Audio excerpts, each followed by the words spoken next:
بسم الله الرحمن الرحيم الحمد لله رب العالمين له النعمة وله الفضل وله الثناء الحسن وصلوات الله البر الرحيم والملائكة المقربين على سيدنا محمد أشرف المرسلين وحبيب رب العالمين اللهم علمنا ما جهلنا وذكرنا ما نسينا وانفعنا بما علمتنا وزدنا علما وإنا نعوذ بك من حال أهل النار اللهم وفقنا لما تحبه وترضى وارزقنا الإخلاص لوجهك الكريم رب اشرح لي صدري ويسر لي أمري واحلل عقدة من لساني يفقه قولي آمين. Amma ba'du, Allah tabaraka wa ta'ala dit dans le Coran honoré wa ta'awanu 'alal birri wat taqwa wa la ta'awanu 'alal ithmi wal 'udwan, c'est-à-dire et entraidez-vous pour les œuvres de bien et l'obéissance à Allah et ne vous entraidez pas pour le péché et la désobéissance à Dieu. Donc on met l'intention de s'entraider pour la piété, at-taqwa qui est le fait d'accomplir les obligations et d'éviter les interdits. Beaucoup de gens demandent se dire quoi la crainte, la piété. At-taqwa, ça veut dire le fait de craindre Allah de sorte que tu accomplis les obligations et t'évites ce que Dieu il a interdit. C'est comme les savants ils l'ont défini. At-taqwa c'est ada'ul wajibat wajtinabu al-muharramat. At-taqwa c'est pas les habits que tu portes, c'est pas le fait que tu aies une grande barbe. Il y a des gens on dirait que pour eux la base de la religion c'est d'avoir une grande barbe. Plus il a une barbe longue, plus soi-disant les savants. Il y a des femmes, plus elles ont un djilbab ou une robe longue, plus elles croient qu'elles sont savantes. Dans la religion, c'est pas l'apparence qui compte, c'est ce qu'il y a dans le cœur. Le prophète, alayhi salatu wassalam, il a dit Inna Allah la yanzuru ila yuhasibukum ila suwarikum wa la ila ajsadikum. Certes, Dieu, il vous juge pas. Ici, la yanzuru, ça veut dire Dieu ne regarde pas vos corps et vos apparences. Ça veut dire que Dieu, il voit pas, mais des fois, le verbe regarder, même en arabe, c'est dans le sens de juger. Par exemple, quelqu'un dit moi, je regarde pas l'origine sociale des gens. C'est-à-dire, je ne juge pas les gens en fonction de ça.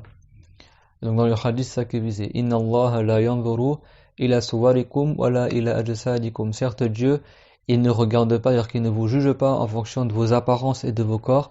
Walakin yanzuru ila qulubikum. Et dans une version, wa a'malikum. Mais Dieu, il regarde vos cœurs et il juge en fonction de vos cœurs et de vos œuvres. Donc la piété, c'est ce qu'il y a dans le cœur et dans tes actes. C'est pas les habits, yani. C'est est-ce que tu accomplis les obligations et est-ce que tu évites les interdits. Et donc la condition pour être pieux, c'est d'apprendre la science de la religion, parce que si quelqu'un n'a pas appris la science de la religion, il ne pourra pas savoir qu'est-ce qui est obligatoire afin de l'accomplir, et il ne pourra pas savoir de quelle manière il faut l'accomplir en islam, quelle est la bonne manière de l'accomplir en islam, et s'il n'a pas appris, il ne pourra pas connaître le mal afin de l'éviter. C'est pour ça que la condition pour être pieux, c'est d'apprendre la science de la religion, tout simplement. C'est pas quand certains disent moi juste j'ai une bonne intention et Dieu m'enseignera, c'est pas comme ça la religion. Dieu est ordonné dans le Coran ainsi que dans le hadith de apprendre la religion auprès des gens de science. Et la science infuse, ça c'est pour ceux qui ont déjà appris le minimum obligatoire à savoir de la religion pour chaque musulman responsable auprès d'un enseignant, qui ont atteint la sainteté et après ils deviennent dignes d'avoir ce qu'on appelle la science infuse, c'est-à-dire que Dieu crée dans leur cœur des connaissances que tu n'apprends pas avec un enseignant, comme l'interprétation des rêves ou certaines sciences autres que le minimum qu'il faut pour tout musulman de connaître. Et ça, c'est ça la signification de la ayah.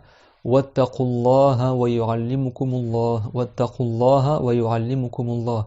Ça veut dire et craignez Allah et Dieu vous enseignera. C'est-à-dire faites preuve de taqwa, de crainte envers Allah, c'est-à-dire accomplissez les obligations et évitez les interdits, et Dieu vous donnera la science infuse. C'est ça que ça veut dire. C'est-à-dire qu'avant d'avoir le niveau pour avoir la science infuse, il faut que tu aies appris le minimum que chaque musulman doit connaître auprès d'un enseignant. Parce que ça fait partie de la piété. Dieu l'a dit, wattaqullah, d'abord sois pieux, c'est-à-dire d'abord accomplis toutes les obligations et évite tous les interdits. Et ça nécessite que tu aies pris le minimum à savoir dans la religion. Wa yu'allimukumullah, et après tu seras digne d'avoir la science infuse. Et les gens ne comprennent pas la ayah. Ils croient que si tu fais l'image de la piété, tu es gentil avec les gens, etc., tu portes des habits, des gens vertueux, après tu n'as plus besoin d'apprendre la religion, Dieu a créé la science dans ton cœur. C'est pas comme ça. Le prophète, il avait un enseignant, les compagnons avaient un enseignant, et tous les savants ont eu des enseignants. Tu ne peux pas apprendre le minimum de la religion sans enseignant. Donc c'est pour ça qu'on continue le cours d'aujourd'hui, Inch'Allah, dans les annulatifs de la prière. Et on fait une bonne intention par recherche l'agrément de Allah, conformément à la parole du prophète, sallallahu alayhi wa sallam, innamal a'malu binniyat wa innama likulli imri'in ma nawa. C'est-à-dire, certes, les bonnes œuvres ne valent que par les intentions, et certes, chaque personne a pour elle ce pourquoi elle fait l'intention. Donc, dans la prière, le fait de faire le salat ala nabi, Allahumma salli ala Muhammad, ça annule pas la prière. Parce que le fait de faire des invocations dans la prière, ça annule pas la prière, tout comme également le fait de réciter le Coran dans la prière, ça annule pas la prière. Même si le prophète, alayhi salam, il a dit qu'il lui a été ordonné de ne pas réciter lors de l'inclination et lors de la prosternation. Ça veut pas dire que c'est haram, c'est dire que c'est déconseillé. Et malgré ça, si la personne le fait quand même, ça annule pas la prière, mais il manque de récompense dans sa prière. Et pour le tashahhud, après le dernier tashahhud, c'est obligatoire dans l'école de Shafi'i et c'est recommandé dans l'école de Malik de faire ce qu'on appelle as-salatu ala nabi. Son minimum est de dire Allahumma salli ala Muhammad. Et la forme la meilleure, et c'est pour ça qu'elle est sunna dans la prière, c'est ce qu'on appelle as-salatu al-ibrahimiyya, l'invocation ibrahimique. Donc on a déjà vu dans les cours précédents que as-salat pour les prophètes, ça veut pas dire qu'on prie sur le prophète. C'est-à-dire qu'on invoque pour que Dieu élève leur degré. Donc as-salatu al-ibrahimiyya, c'est Allahumma salli ala Muhammad wa ala ali Muhammad kama sallaita ala Ibrahim wa ala ali Ibrahim innaka Allahumma salli ala Muhammadin wa ala ali Muhammad kama sallaita ala Ibrahim wa ala ali Ibrahim Allahumma barik ala Muhammadin wa ala ali Muhammad kama barakta ala Ibrahim wa ala ali Ibrahim innaka hamidun majid. Ça c'est la meilleure manière d'invoquer en faveur du prophète alayhi salam, et c'est pour ça qu'elle a été légiférée de manière recommandée dans la prière.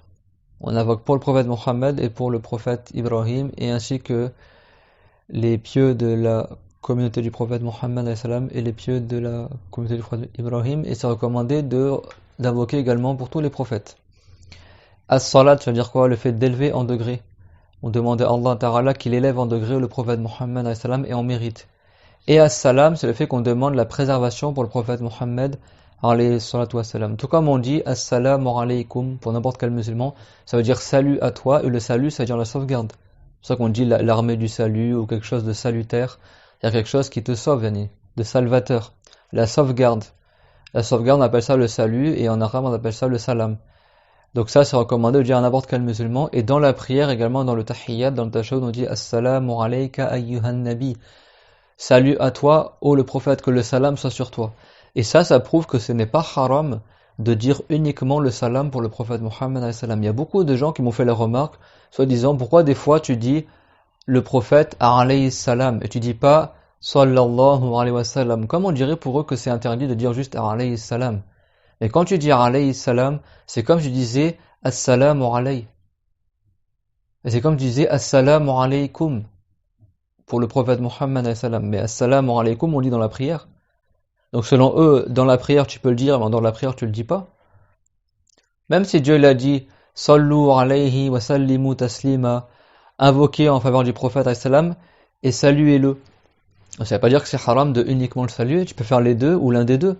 N'est-ce pas qu'on a dit que dans le minimum de la prière pour le salat ala nabi, tu dis juste Allahumma salli ala Muhammad et t'as pas dit wa sallam.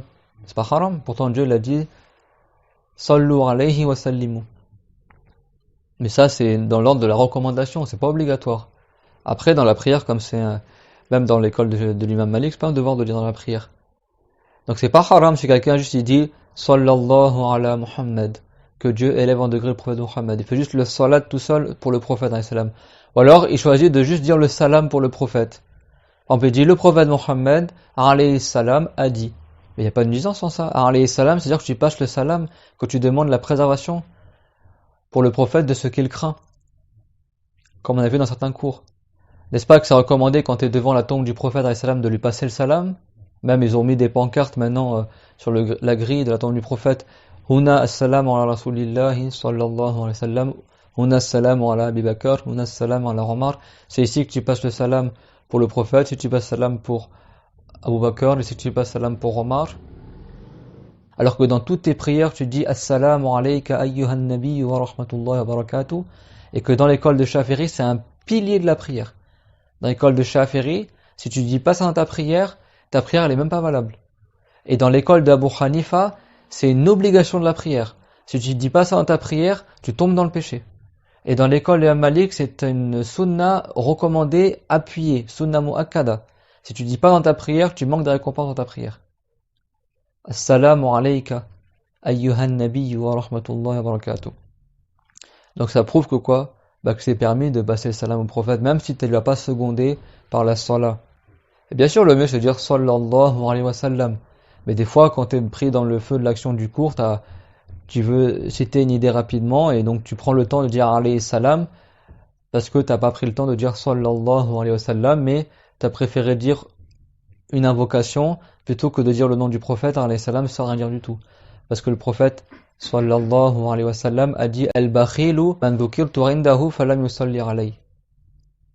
Al-bakhilu man dhukirtu indahu falam yusalli alayya. La personne qui est avare, c'est celui dont mon nom a été cité en sa présence et qu'il n'a pas fait l'invocation en ma faveur. Il a dit quoi? L'avare, c'est celui dont mon nom est cité en sa présence et il n'a pas fait l'invocation en ma faveur. Certains savants, ils ont dit que quand tu es dans une assemblée et que le nom du prophète alayhi salam il a été mentionné, certains ils ont dit que c'est obligatoire qu'au moins quelqu'un il invoque en sa faveur. Mais ça, c'est pas l'avis le plus fort. L'avis le plus fort, c'est que c'est une recommandation prononcée. C'est sunna muakkada. Que quand le nom du prophète sallallahu alayhi wa sallam il est mentionné, qu'on invoque en sa faveur. Et certains ils ont dit c'est obligatoire, au moins pour lever juste le fait que dans le groupe quelqu'un est invoqué en sa faveur, pour pas que le nom ait été cité sans qu'on l'ait mentionné. Donc c'est requis d'invoquer pour le prophète Muhammad alayhi salatu wassalam, et c'est parmi les piliers de la prière dans l'école de Shafi'i. Après le tahiyyat, le tashahhud, tu dis Allahumma salli ala Muhammad, ou la salat al-Ibrahimiyya qu'on a parlé tout à l'heure. Mais c'est pas haram de dire alayhi salam, alayhi salam.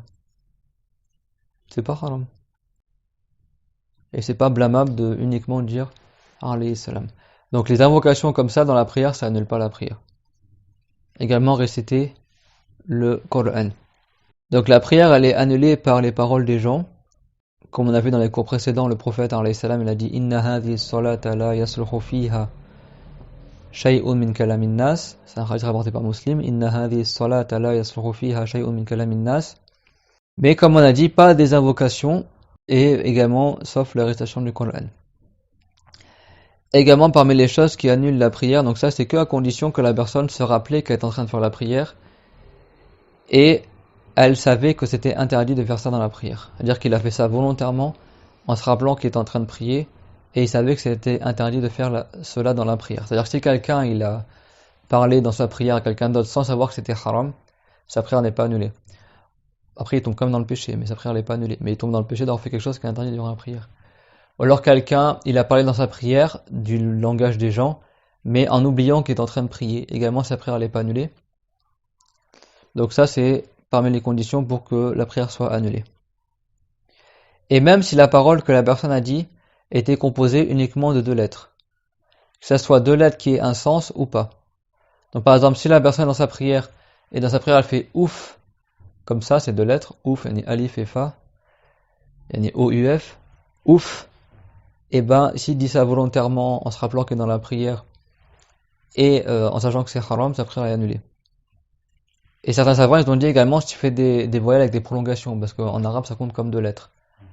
Et certains savants ils ont dit non, ça compte comme une seule lettre, mais certains ils ont dit ça compte comme 2 lettres. Donc tu dis A, I, ou, parce qu'en arabe, A, c'est alif, ni hamza, avec un alif après de prolongation. I, c'est un hamza avec un ya de prolongation, donc c'est 2 lettres. Par exemple, aïe, ça c'est 2 lettres. S'il dit ça volontairement dans sa prière, on parle pas que quelqu'un, lui, il a eu mal au dos, il a dit aïe sans faire exprès. Là, ça annule pas la prière. Or, il fait oh là là, pendant dans sa prière, c'est annulé. Même si c'est juste 2 lettres. Même si ça n'a pas de sens. Comme on me dit ouf. Et même si la parole qu'il a dit c'était une seule lettre, mais dans le cas d'une seule lettre, c'est uniquement dans le cas où elle avait un sens. En arabe, par exemple, au français, en général, c'est rare qu'il y ait une parole avec une seule lettre qui a un sens, mais en arabe, ça existe. C'est-à-dire la consonne avec la voyelle, c'est ça que ça veut dire une seule lettre. Par exemple, si quelqu'un il dit qi, ou il dit fi, ou il dit ari, en arabe, qi, ça veut dire protège, c'est un ordre de protéger. C'est ce qu'on appelle le wiqaya en arabe, quand tu fais une injonction à quelqu'un à l'impératif, tu veux dire protège, tu veux dire qi. Donc c'est juste un qaf avec une kasra. Fi, en arabe, ça veut dire honore ton serment, honore ton pacte. Du mot al-wafa.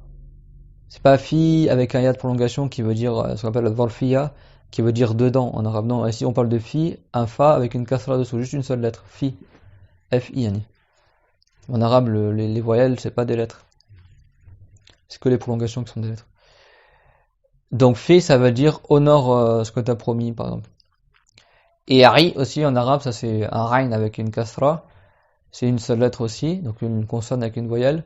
Ça également, ça annule la prière si on dit volontairement en se rappelant qu'il prie et en sachant que c'est haram, parce que ari en arabe ça veut dire comprend. C'est un ordre à quelqu'un de dire de comprendre du mot el wariyu, d'accord. Donc le fait de comprendre une chose. Sachant que ça c'est une faute en arabe. Quand tu dis qi ou fi ou ri avec une seule lettre, ça c'est faux en arabe. Parce qu'en arabe on ne cite pas une seule lettre toute seule comme ça, on met un ha après qu'on appelle ha as-sakta. Tu dis fi, qi. Si tu veux t'arrêter comme ça sur après la lettre, tu laisses pas la lettre toute seule. En revanche, si c'est dans une phrase et qu'après il y a un mot, tu dis par exemple fi biwardik, yani honore ton pacte, là tu vas mettre le fa tout seul avec une kasra. Mais si le fa il est vraiment tout seul dans ta phrase, tu veux juste dire fi, en arabe on dit pas juste fi comme ça tout seul. On dit fi avec un ha. En arabe des fois on rajoute un ha à la fin avec une soukoun, c'est ça la ha, la lettre là. Fi, regardez le ha, fi. Ari, qi. Ça c'est pour éviter de dire une seule lettre. C'est bon? Donc on dit pas Ari, fi, qi, on dit Ari, fi, qi. Mais Marazal, et malgré cela, je parle la moitié en arabe, malgré cela, si la personne, elle a quand même dit volontairement cette lettre qui est toute seule, même si c'est faux en arabe, ça annule quand même la prière. Parce que le sens il est compris, même si au niveau de la syntaxe, normalement on aurait dû mettre un ha juste après. C'est bon, donc on a dit quoi? Les paroles des gens, ça annule la prière. Donc ça exclut par cela les invocations à Allah qui ne comportent pas une parole adressée aux gens. Et ça on détaillera dans un cours prochain, Inch'Allah, qu'est-ce qui faisait par cela. Également, la récitation du Coran, ça annule pas la prière. Mais en revanche, dire 2 lettres, même si ça n'a pas de sens, ça annule la prière, 2 lettres à la suite. Un mot de 2 lettres, un mot de 2 lettres.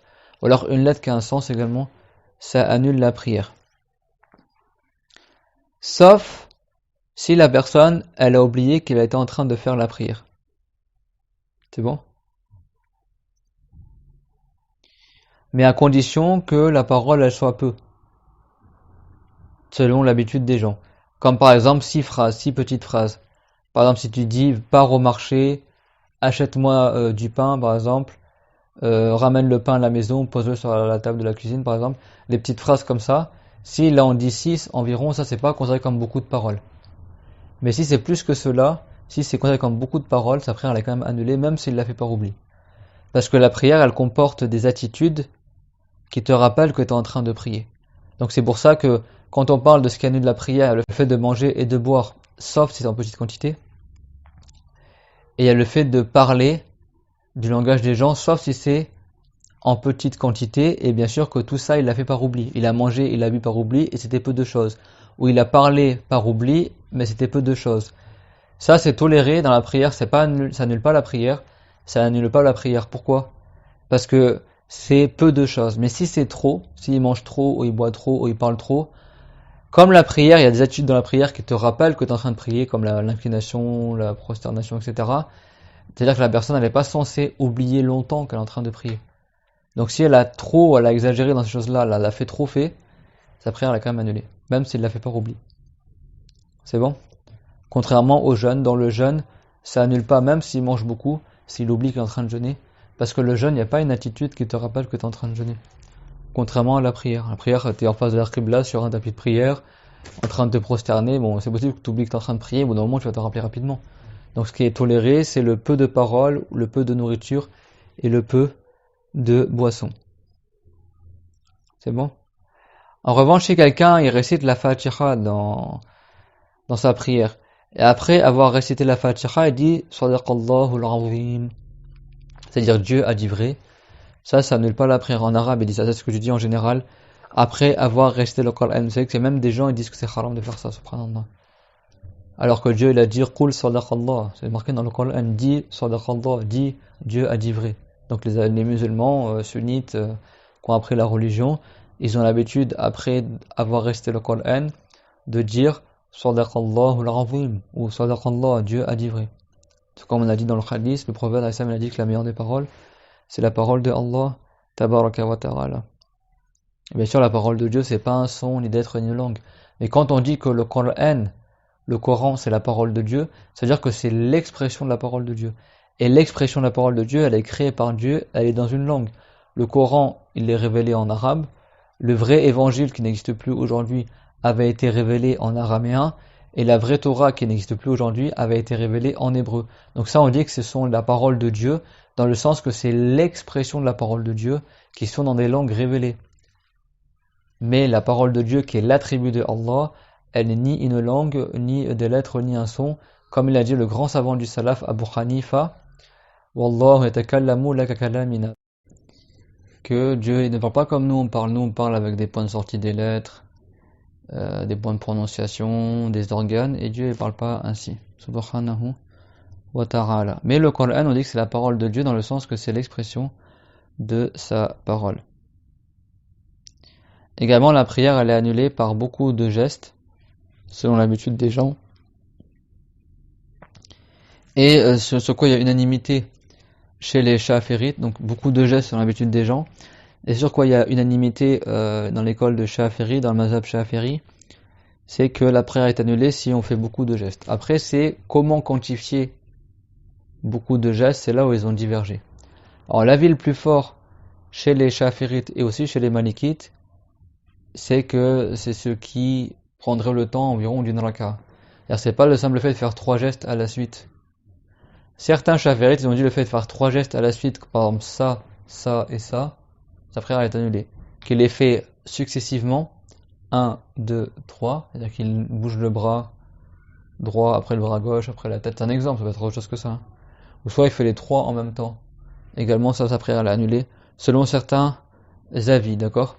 Mais l'avis qui est le plus fort au niveau des arguments religieux, au niveau des textes, tout ça, c'est l'autre avis. Comme quoi, c'est le fait de faire beaucoup de mouvements, mais qui dureraient le temps d'une raka. C'est-à-dire des mouvements à la suite. C'est pas que tu rassembles tous les mouvements que tu as fait dans la prière, et si ça correspond à la durée d'une raka, ça annule la prière. C'est pas ça. C'est quelqu'un, il bouge tout le temps, durant le temps d'une raka. C'est-à-dire environ 59 mouvements à la suite, quoi. Ça, c'est l'avis le plus fort chez les Shaférites et chez les Malikites, comme quoi ça annule la prière. Et donc c'est rapporté par Ahmad ibn Hanbal, radiyallahu anhu, que le prophète alayhi salam, il faisait la prière chez lui une fois, et il y a Raïcha qui a voulu rentrer, et le prophète alayhi salam, il a voulu ouvrir la porte à Raïcha, il était en train de prier. Donc il a avancé, il a fait un pas, il a ouvert la porte, et après il est revenu, alors qu'il était en train de prier. Et ça montre que de manière apparente, il a fait plus que 3 gestes en général pour faire ça. Donc les hadiths et d'autres hadiths également, ils prouvent que de manière apparente, le prophète sallam, il lui est déjà arrivé de faire plus que 3 gestes à la suite dans sa prière. Et bien sûr, si ça annule la prière, le prophète ne l'aurait pas fait. Et également, dans certains hadiths, c'est rapporté qu'il y avait la fille de Zaynab, qui s'appelait Umama, et le prophète sallam, il faisait la prière à côté de sa petite fille. Et durant la prière, il l'a portée. Après, quand il se prosternait, il l'a posée. Après, il l'a reportée. Ça également, c'est dans les hadiths sahih. Et donc là également, ça prouve au sens apparent du hadith, selon ce qui est apparent dans le hadith, que le prophète alayhi salam, il faisait plus que 3 gestes à la suite. C'est pour ça que même si l'avis qui est connu dans l'école chaférite, c'est que c'est 3 gestes à la suite, l'avis le plus fort vis-à-vis des textes, comme chez les malikites également, c'est que de faire des gestes successifs le temps d'une raka'a, et pas uniquement 3 gestes à la suite, parce que les hadiths, leur sens apparent, ils prouvent cela. Ils prouvent cela. Et bien sûr, quand on dit geste, c'est pas compter le fait de simplement bouger ses doigts, sauf on parle pas pour jouer, hein. Le simple geste pour jouer, ça annule la prière, parce que le jeu contredit l'acte d'adoration. Donc un seul geste pour jouer, comme un claquer des doigts, ou faire un clin d'œil, ou un sourire avec un enfant pour jouer avec lui. C'est pas tu souris pour le consoler. Tu souris, tu fais des petits clins d'œil, tu joues. Il y a des enfants, quand ils prient, moi j'ai déjà vu dans certaines écoles coraniques, quand ils prient, ils s'amusent à faire des coups de coude dans la prière ou à jouer. Un seul geste pour jouer, ça annule la prière, même si c'est juste un clignement d'œil. Mais si c'est pas pour jouer, là on parle pas pour jouer, hein. Si c'est autre que pour jouer, le simple fait de bouger des doigts sans bouger le poignet, ou le fait de bouger les paupières, les yeux quoi, ou de bouger les lèvres, ou les oreilles, ou la mâchoire, ça annule pas la prière, et c'est pas compté comme un mouvement. Les savants disent par exemple si quelqu'un il a un bouton comme ça, il défait son bouton ou il le refait sans bouger son poignet, parce que s'il bouge le poignet de la main, ça compte comme un geste. Et le prophète alayhi salam, c'est rapporté dans le Bukhari aussi, qu'il a dit wa innamat tasfir qulin nisa, que le fait de taper des mains dans la prière c'est pour les femmes. Parce que dans l'école de Shafiri, si quelqu'un, bon chez les Malikites, eux ils parlent directement à l'imam. Par exemple s'il n'a pas fait l'inclination, ils disent ma rakarta, tu t'es pas incliné. Ou par exemple, tu as oublié une ayah, tu as oublié la sourate par exemple. Il parle comme ça en arabe, il parle à l'imam pour lui indiquer qu'est-ce qu'il a oublié dans la prière. Nous dans l'école de Shafiri, on fait pas ça. Si tu fais ça, ça annule la prière. Dans l'école de Shafiri, parce que le cours est dans l'école de Shafiri, mais dans l'école Malik on explique aussi. Dans l'école de Shafiri, c'est pas comme ça. Dans l'école de Shafiri, si c'est un homme, il dit Subhanallah. Mais il dit pas Subhanallah juste pour parler à l'imam. Il dit Subhanallah dans l'intention de faire du zikr, et en même temps, il veut éveiller et attirer l'attention de l'imam. Donc il dit Subhanallah. Et les femmes, elles, comme c'est recommandé qu'elles soient discrètes dans la prière, elles disent pas Subhanallah, mais elles tapent comme ça avec leurs doigts sur le poignet. Le fait de faire ça, ça compte pas comme un mouvement, parce que ton poignet, tu le bouges pas. Et donc c'est rapporté que le prophète alayhi salam, une fois, il était parti régler une histoire entre certains musulmans de certaines tribus, et il y avait le temps de la prière qui était rentré, et donc les compagnons, ils voulaient faire la prière à la mosquée. Et donc comme le prophète n'était pas là, ils ont demandé à Abu Bakr de faire imam. Anhu. Donc Abu Bakr il est rentré dans la prière, il a fait imam, et pendant qu'il était en train de prier, le prophète il est revenu. Et il est rentré dans la mosquée. Et donc quand les compagnons ils ont vu que le prophète il était revenu, ils ont voulu faire comprendre à Abu Bakr al-Siddiq que recule, le prophète il est là, il va se mettre imam, et toi reviens au premier rang. Et donc du coup les compagnons ils ont commencé à taper des mains dans la prière pour faire signe à Abu Bakr, le prophète il est là. Et Abu Bakr lui quand il priait il faisait pas attention à ce qui se passait autour, il était quelqu'un qui avait beaucoup de crainte dans sa prière. Et donc même s'il passait des choses il faisait pas attention. Donc du coup plusieurs hommes ils sont mis à taper des mains à Abu Bakr pour lui faire comprendre le prophète il est là, recule.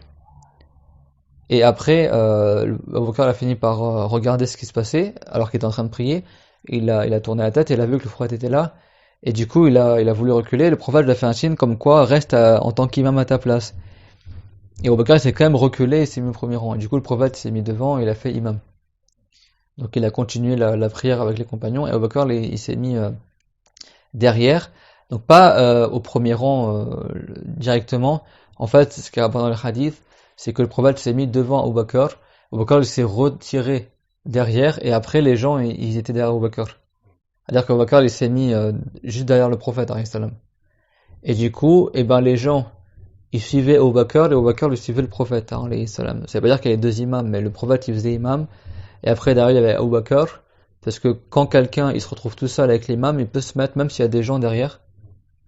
Les rangées sont déjà faites. Il se met à la droite de l'imam. Par exemple, si tu arrives dans une mosquée, tous les rangs ils sont remplis, il n'y a plus de place. La seule place qu'il y a pour prier, c'est à côté de l'imam, tu te mets à la droite de l'imam. Si tu as le moyen de passer sans passer devant les gens qui font la prière. Et donc Abu Bakr il s'était mis à la droite du prophète alayhi salam derrière lui, et les autres compagnons étaient derrière Abu Bakr. Eux, à la base, ils suivaient Abu Bakr. Après, Abu Bakr, il s'est rétracté. Et donc, eux, ils continuent à suivre Abu Bakr. Abu Bakr, il suivait le prophète. C'est-à-dire que, en fait, c'est le prophète qui était devenu imam. Mais Abu Bakr, il suivait le prophète. Et les compagnons, ils continuent à suivre Abu Bakr parce que le rang que devant toi dans la prière d'assemblée, il compte comme imam. Même si c'était pas le vrai imam après Abu Bakr dans la prière. Donc après, ils ont terminé la prière. Et le prophète, alayhi salatu wassalam, il a dit à Abu Bakr, pourquoi tu n'es pas resté en tant qu'imam? Et Abu Bakr, il a dit, moi, je ne voulais pas être imam devant le prophète Mohammed, alors que le prophète, il est là, moi, je vais faire imam. Et après, le prophète, il a dit aussi aux compagnons, il leur a dit, et pourquoi vous avez applaudi? Et il a dit, si vous voulez éveiller l'attention de l'imam, alors dites Subhanallah.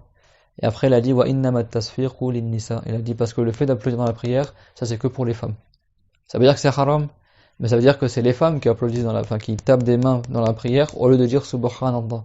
Mais vous les hommes, si vous voulez éveiller l'attention de l'imam, vous dites Subhanallah. Et ça c'est un hadith qui est sahih et qui est rapporté dans le sahih de l'imam Al-Bukhari, rahimahullah. C'est clair? Donc ça prouve également que le simple fait de bouger les doigts, ça c'est pas compté comme un mouvement qui annule la prière, sauf s'il est fait pour jouer. Sauf s'il est fait pour jouer. Donc on termine par cela, Inch'Allah, tabaraka wa ta'ala. Donc on a dit que chez les Chafirites, il y a unanimité que trop de mouvements dans la prière. Bien sûr, les mouvements qui sont pas min jins salat, qui sont pas des mouvements qui sont propres à la prière. C'est clair? C'est des mouvements qui sont pas relatifs à la prière.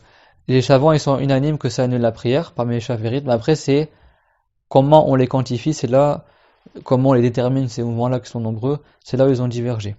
Donc selon certains juristes chaférites, c'est des mouvements à la suite qui durent le temps d'une raka. C'est-à-dire qu'il fait plein de mouvements à la suite, et tous ces mouvements à la suite les uns des autres, ça finit par durer le temps d'une raka. C'est-à-dire pendant une raka, il a fait que bouger. Il lève la main, après il se gratte là, après il fait ci, après il fait ça. Il bouge la tête, après il fait ça. Comme ils font certains enfants dans leur prière, tout le temps il bouge. Il se gratte, après il laisse la main, après il remonte, il bouge ses coudes. Pendant toute la raka de la prière, pendant une minute environ, sa prière est annulée. Il fait environ 59 ou 60 mouvements à la suite, ça s'annule la prière. Environ. Mais c'est à la suite, c'est pas il s'arrête, après il rebouge, après il est immobile, après il rebouge, là ça n'est pas la prière. On parle à la suite, c'est-à-dire qu'il est jamais immobile en fait dans sa prière. Et il a été dit que, ça c'est un avis qui est plus faible au niveau des preuves, comme on a dit tout à l'heure, que c'est 3 mouvements successifs. Simplement 3 mouvements à la suite, ça annule la prière selon certains savants. Et même si c'est avec 3 organes différents, s'il lève les 2 mains en même temps, ça compte comme 2 mouvements. C'est bon? Par exemple, on fait 3 pas à la suite. Ça annule la prière, et ça c'est l'avis qui est mashhour dans l'école de Shafi'i. Et il a été dit autre que cela comme avis également. Mais nous, comme ils ont dit également les Malikites, l'avis le plus fort c'est quoi? C'est le premier avis, qui est que ça annule la prière que si ces mouvements successifs-là, ils prennent le temps d'une raka. La raka c'est un cycle de la prière. Quand tu es debout, tu récites la Fatiha, après tu t'inclines, après tu te redresses, après tu te prosternes, après tu t'assois, après tu te prosternes, etc. Ça c'est un cycle de la prière, ce qu'on appelle une raka. Et ça c'est ce qui est conforme au sens apparent de plusieurs hadiths du prophète alayhi salatu wassalam, car certes il est confirmé comme on a dit que le prophète alayhi salam il avait porté Umama, la fille de Abu al-As, et que après il l'a reposée, après il l'a portée, après il l'a reposée, et ça c'est lointain d'interpréter ce hadith que le prophète il aurait simplement fait 2 mouvements dans sa prière en faisant tout ça. Non, sans apparence c'est qu'il aurait fait plus que 2 mouvements. Et de même c'est rapporté que, de manière confirmée, que le messager de Allah sallallahu alayhi wa sallam il a ouvert la porte à Aïcha alors qu'il était en train de faire la prière, et la porte était en direction de la Qibla. Et également ça les savants ils ont dit que c'est lointain d'interpréter ces hadiths-là comme quoi il serait uniquement contenté de faire 2 mouvements dans sa prière. Donc le premier hadith qui était avec Umama, la fille que le prophète il transportait dans sa prière et qu'après il reposait quand il se prosternait, etc. Ça c'est un hadith qui est rapporté par Al-Bukhari et Muslim. Et le hadith de Aïcha qui lui a ouvert la porte, c'est le hadith qui est rapporté par l'imam Ahmed, comme on l'a évoqué tout à l'heure. وآخر دعوانا أن الحمد لله رب العالمين وصلى الله على سيدنا محمد أشرف المرسلين. ربنا آتنا في الدنيا حسنة وفي الآخرة حسنة وقنا عذاب النار. ربنا لا تزغ قلوبنا بعد إذ هديتنا وهب لنا من لدنك رحمة إنك أنت الوهاب. لا إله إلا الله. اللهم صل على محمد وعلى آله وصحبه وسلم. رب اغفر لي وللمؤمنين والمؤمنات.